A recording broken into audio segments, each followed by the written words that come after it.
Gospodin s vama. I s duhom tvojim. Čitanje Svetog Evanđelja po Mateju. Slava tebi, Gospodine. U ono vrijeme reče Isus svojim učenicima: Pogriješi li tvoj brat, idi i pokaraj ga nasamo. Ako te posluša, stekao si brata. Ne posluša li te, uzmi sa sobom još jednoga ili dvojicu, neka na iskazu dvojica ili trojice svjedoka počiva svaka tvrdnja. Ako ni njih ne posluša, reci crkvi. Ako pak ni crkve ne posluša, neka ti bude kao poganin i carinik. Zaista kaže vam, što god svežete na zemlji, bit će svezano na nebu. I što god odriješite na zemlji, bit će odriješeno na nebu.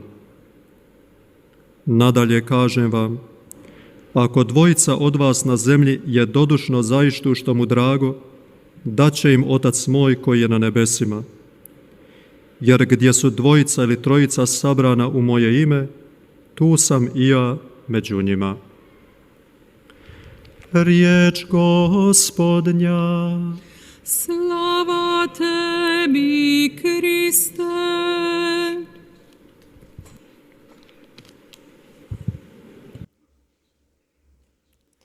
형제자매 Braćo 여러분, i sestre, kako čusmo, današnje nam prvo čitanje i evanđelje 오늘 govore o jednoj važnoj temi, 우리가 들은 말씀은 매우 중요한 주제입니다.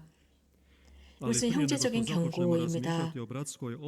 하지만 이러한 경고, 충고에 관해서 말씀드리기 전에 먼저, 즉 우리들의 이웃에게 충고를 하기 전에 가장 먼저 중요한 게 있습니다. 즉 우리들의 행동이 어떤지 먼저 자문해야 합니다. 형제적인 충고라고 하는 것은 지속적인 회개와 연관이 있습니다. 예수님의 말씀을 생각해 보겠습니다. 가장 먼저 네 눈에 있는 들보를 없애라고 했습니다. 그래야만 형제의 눈에 있는 티끌을 제대로 보고 그것을 빼줄 수 있다고 하셨습니다. 그 뜻은 항상 어떤 문제가 있을 때 출발점은 나라는 뜻입니다. 내 행동에 주의해야 합니다. 즉 하느님 앞에서 우리가 죄인이라는 것, 그래서 다른 사람의 어떤 변화가 아니라 가장 먼저 나의 변화가 필요하다는 것입니다. 그로부터 열매를 맺는 것입니다. 그래서 충고, 경고, 개인적인 충고라고 하는 것은 바로 내 자신의 나약함을 먼저 인식해야만 가능합니다. 이것이 조건입니다. 이웃에게 충고를 할 때는 사랑을 바탕으로 해야 합니다. 또 하나, 두 번째 조건은 내 자신이 가장 먼저 타인들의 충고를 받아들일 자세가 되어 있어야 합니다. 다른 사람들이 나에게 충고할 때 내가 상처를 받거나 자존심 상해하지 않는 것입니다. 우리들에게도 회개를 위해서 다른 사람들의 충고와 조언이 필요합니다. 그것은 이웃에게 충고를 할 때 내가 어떤 말을 해야 할지 잘 생각해야 합니다. 오늘 첫 번째 독서 말씀에서 에제키엘 예언서를 들었습니다. 말의 중요성입니다. 말의 선택을 어떻게 해야 하느냐입니다. 그래서 충고해야 하는 사람이 어떤 식으로 충고를 해야 할지 말을 잘 선택해야 한다는 것입니다. 그래서 악인에게 어떤 식으로 경고를 해야 하는지입니다. 그 이웃의 회개, 구원을 위해서 충고해야 한다는 것입니다. 이런 말이라고 하는 것은 우리들의 마음과 귀에 깊이 각인되어야 합니다. 우리들 각자는 이웃에게 세심한 마음을 지녀야 한다고 불려졌습니다.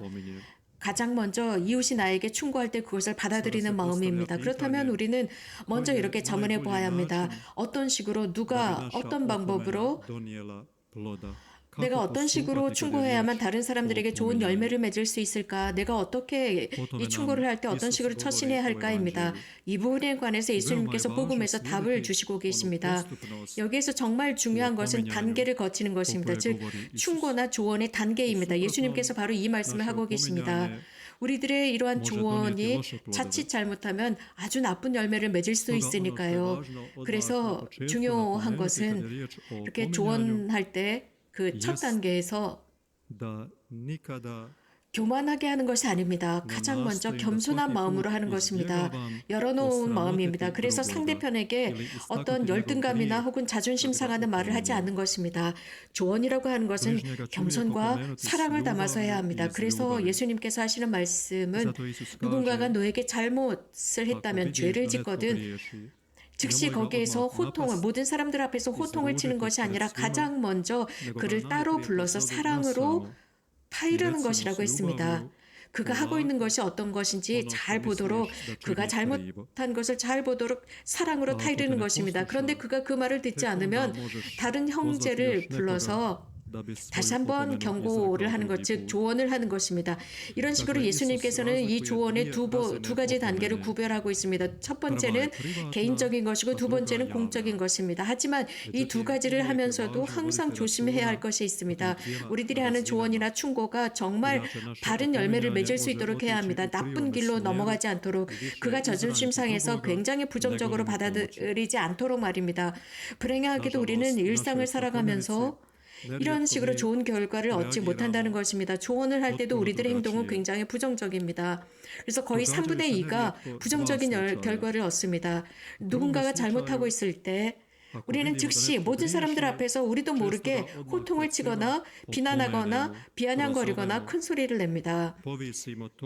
하지만 이런 식으로 우리들 안에 있는 그런 말들을 마구 쏟아냅니다. 말을 선택할 줄을 모릅니다. 이러한 조언은 굉장히 심각한 해를 만들어내고 그에게 깊은 상처를 입히고 아주 심각한 상황을 만들어냅니다.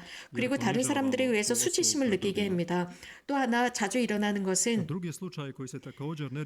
누군가가 잘못하고 있을 때 그것을 보았을 때 우리는 그를 따로 부르지 않습니다. 그냥 그 사람 앞에서 입을 다물어 버립니다. 그리고 입을 다물어 버리고 자주 다른 사람들 앞에서 그 뒤에서 험담을 하는 것입니다. 그의 죄와 나쁜 점들을 마구 소문을 내는 것입니다. 이것은 첫 번째 단계보다도 훨씬 더 심각한 것입니다. 두 가지 죄를 짓는 것입니다. 즉 의무를 소홀히 한 죄입니다. 조언을 하지 않은 것이고 또 험담을 한 것입니다.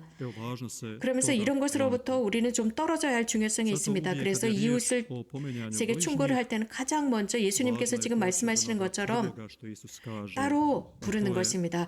개인적으로 아주 개인적으로 따로 사랑으로 불러서 타이르는 것입니다. 또 이 충고할 때 중요한 것은 상황을 보는 것입니다.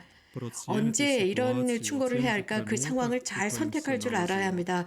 가끔씩 우리들이 아주 좋은 조언을 한다 할지라도 그런 상황이 나쁠 때는 그것이 아주 상황을 악화시킬 수 있습니다. 예를 들어서 가정 안에서 누군가에게 조언을 해야 합니다. 무엇인가 충고를 해야 하는데 그런 상황도 제대로 판단하지 못하고 함부로 이렇게 조언을 하게 됩니다. 그러면서 그 상황을 악화시키는 것이죠. 그래서 기회를 잘 보아야 합니다. 예를 들어서 누군가가 가정 안에서 기도를 하지 않거나 고해 성사를 받지 않거나 미사에 참여하지 않는다라는 상황이 발생했을 때 과연 그에게 어떤 식으로 조언을 할 것이냐, 어떤 태도와 어떤 목소리와 음성과 억양, 그리고 어떤 말씨를 쓰느냐가 중요합니다. 그리고 그 상황을 봐야 합니다. 그래서 또 조언을 한 그 말을 충고를 한 것을 계속 반복해서 이야기를 하면 그것은 결국 잔소리가 됩니다. 듣기 싫은 소리가 됩니다. 그래서 상황을 악화시킵니다. 단지 좋은 말을 선택을 해서 표현들을 선택을 해서 그에게 사랑으로 충고를 합니다. 그리고 나머지는 하느님께서 하실 수 있도록 멈추는 것입니다. 이제 나머지는 하느님께서 하시는 것입니다. 당연히 그는 들었을 것입니다. 하지만 정말 중요한 것은 그의 영혼이 열려 있을 때 하느님께서는 그 안에서 기적을 행하십니다. 우리들의 삶 안에서도 마찬가지이고 이웃의 삶 안에서도 그렇습니다. 그래서 중요한 것은 우리들의 한계가 어디까지인지도 우리는 그것을 인정해야 합니다. 그래서 충고를 할 때 또 하나 중요한 것은 충고라고 하는 것은 말로만이 아닙니다. 우리들의 모든 행동과 우리들의 모범을 통해서 해주는 것입니다. 내 모범으로 보여주는 것입니다. 어떻게 행동해야 하는지 우리들의 모범으로 충고를 하는 것입니다. 이것은 대단히 중요한 조언입니다. 말로 하는 조언보다 굉장히 큰 열매를 맺고 있습니다. 말은 말로 끝날 수가 있기 때문이고 잔소리로 전락할 수가 있기 때문입니다. 우리가 형제적인 조언, 충고에 관해서 지금 언급을 하고 있는데 아시시 프란치스코 성인 저희 스토회를 창설한 사부 프란치스코께서는 몇몇 조언에 관해서 말씀을 하셨는데 28개의 조언을 하셨습니다. 그런데 먼저 동료 형제들에게 이러한 모범을 보여주셨습니다. 이 28개의 조언인데 이것을 저희 스토회에서는 주님의 몸이라고 부르고 있습니다. 아시시 프란치스코 성인께서는 그것을 직접 형제들에게 보여주면서 가장 중요한 것이 거룩한 성체 성사라고 했습니다. 또 주님께 감사하는 것입니다. 그분께서 현존하시는 성체 안에 현존하시는 것에 대한 감사. 바로 오늘 저녁 우리가 이 감사하기 위해서 미사에 참여했습니다. 또 하나 아시시 프란치스코 성인께서 이렇게 기록하고 계십니다. 자, 예수님께서는 매일 낮아지십니다. 복되신 동정 마리아를 통해서 잉태하시고 매일 우리들에게 오시는 그 예수님은 매일마다 낮아지시고 빵의 형태로 오심으로써 날마다 사제들의 손에 의해서 이 제대 위에 오십니다. 그래서 참 성체로서 우리들에게 드러나고 계십니다. 그럼으로써 모든 사람들에게 드러나고 있습니다. 거룩한 아버지로서입니다. 그분을 바라보면서 육안으로 그분을 바라보면서 영적으로 그분이야말로 하느님이심을 알 수 있는 것처럼 우리도 이 빵과 포도주를 바라볼 때마다 영안으로 그분께서 현존하신 예수 그리스도의 성체와 성혈임을 믿어야 합니다. 그렇게 할 때 주님께서 항상 당신의 신자들과 남아있을 것입니다. 라고 프란치스코 성인께서는 말씀하셨습니다. 나는 이 세상 끝날까지 너희와 함께 있겠다고 주님께서는 말씀하셨습니다. 아시시의 프란치스코 성인이 이렇게 동료 형제들에게 말씀을 기록해 주셨습니다. 우리에게도 이 프란치스코 성인의 조언이 가치가 있다고 생각합니다. 주님께서는 끊임없이 당신의 성체를 통해서 당신의 현존을 통해서 이 미사에서 우리와 함께 하십니다. 지금 우리가 거행하는 미사입니다. 우리는 자주 미사에 참여하기 위해서 모였을 때마다 우리가 잊어버리는 것은 이 성체가 얼마나 위대한 은총인지입니다. 오늘 저녁 우리는 이러한 아시시 프란치스코 성인의 조언에 따라서 있는 힘을 다해서 마음을 다해서 이 선물에 감사드립시다. 그분의 무한하신 사랑과 무한하신 선하심에 감사를 드리고 이것을 통해서 우리가 늘 더욱 그분께 가까이 있을 수 있고 힘을 주시고 평화를 주시기 때문입니다. 또 하나 이런 아시시 프란치스코 성인의 조언은 우리들에게 기억시키는 게 있습니다. 즉 오늘 복음의 두 번째 부분입니다. 예수님께서 기도에 관해서 언급하셨는데 공적 기도입니다. 너희들 중에 두세 사람이 함께 모여서 기도할 때 내 이름으로 기도할 때 아버지께서 너희들이 원하시는 것을 주실 것이라고 했습니다. 아시시 프란치스코 성인께서도 이런 모든 당신의 행위를 복음을 바탕으로 하셨습니다. 그리고 우리들에게 조언하신 것이 기도하지 않는다면 열매를 맺을 수 없다고 했습니다. 이렇게 오늘 복음사가는 우리들에게 이런 말씀을 제시하면서 강조한 부분은 기도는 항상 우선시 되어야 한다는 것입니다. 즉 조언보다 우선시 되어야 하는 것이 기도입니다. 그러니까 기도 뒤에 조언을 해야 합니다. 우리는 자주 누군가가 여러 가지 다양한 이유에 의해서 꾸지람을 듣습니다. 야단을 듣습니다. 그러다 결국은 이것을 참아내지 못합니다. 이런 경우 어떻게 해야 합니까? 가장 먼저 기도해야 합니다. 우리가 누군가의 야단을 맞고 아주 힘들 때도 기도해야 합니다. 또 조언을 하기 전에도 기도해야 합니다. 기도로부터 오는 그 은총은 어떤 누구도 빼앗아갈 수가 없습니다. 기도, 하느님, 기도 안에서 하느님과의 이 만남은 어떤 누구도 이것을 빼앗아갈 수 없는 시간입니다. 우리들의 참 위로, 우리들의 참 힘은 복되신 동정 마리아, 천상여왕신 동정 마리아이십니다. 성모님께서는 항상 우리들에게 이러한 기도의 힘에 관해서 말씀해 주시고 참 진리야말로 이러한 기도 뒤에 모든 것이 이루어진다고 가르쳐 주십니다. 그래서 우리 모두는 모든 것에 대해서 감사하도록 초대하고 계십니다. 오늘 저녁 우리는 성모님과 함께 일치해서 이 주님 죄에 모여서 감사드립시다. 그분께서 우리들에게 보여주시는 무한한 사랑에 감사드리고 우리들의 모든 인생을 당신께서 이끌어가 주십사 청합시다. 그래서 늘 주님을 통해서 힘을 얻고 다른 사람들에게 사랑을 담은 기도를 담은 조언을 할 수 있는 사람들이 될 수 있도록 합시다. 아멘.